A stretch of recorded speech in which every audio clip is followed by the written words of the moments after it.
Under the bright lights of a packed congressional hearing room, where the air was heavy with tension and the weight of politics seemed to squeeze the walls themselves, something unexpected happened. It wasn't a policy debate, nor a clash of ideologies, but a deeply human moment that left the audience stunned into silence.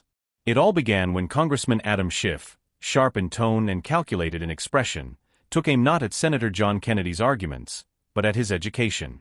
The room went still as Schiff leaned into his microphone, his words cutting with surgical precision. Perhaps, Senator, if you had attended a more prestigious institution, you'd have a better grasp of these issues. His remark wasn't just an attack, it was a mockery meant to humiliate. A low murmur ran through the audience. Some chuckled uncomfortably. Others shook their heads. Schiff's smirk told the whole story. He thought he had just disarmed Kennedy with the cruelest of jabs. But John Kennedy didn't flinch. He sat there, hands folded, eyes calm. For a man who had weathered storms both political and personal, this was just another gust of wind. He could have fired back with anger. He could have thrown Schiff's words back at him with venom. Instead, he did something far more powerful. He turned the insult into a story. Kennedy leaned forward, his voice steady yet warm, carrying the kind of weight that comes not from titles or degrees, but from lived experience. "Mr. Schiff," he began, "I may not have gone to the same schools you did. I didn't walk the halls of Ivy League towers. But let me tell you something about education. It's not the building that makes the student, it's the lessons learned, the people who shaped you, and the values you carry with you when no one is watching." The room quieted. The smirks faded.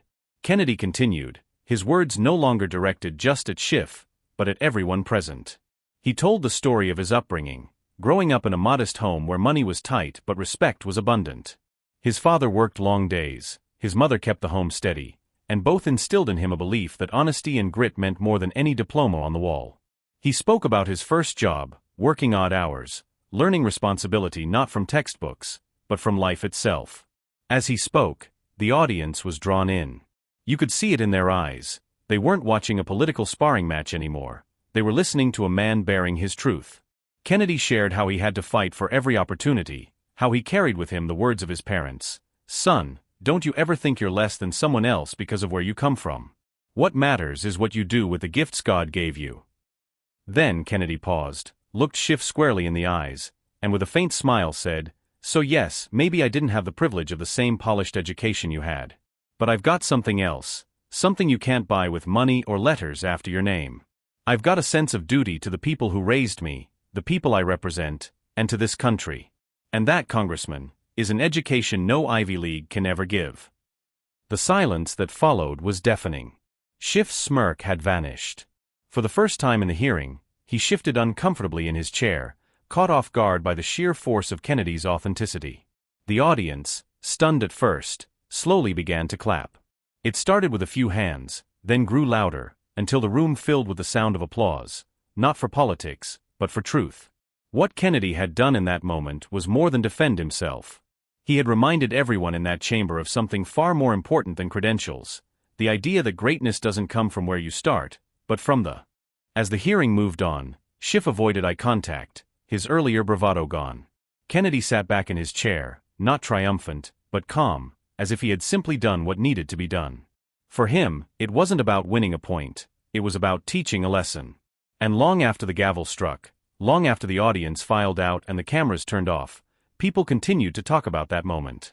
Not about the policies debated, not about the partisan jabs thrown back and forth, but about the senator who showed that wisdom, courage, and heart carry more weight than any degree ever could.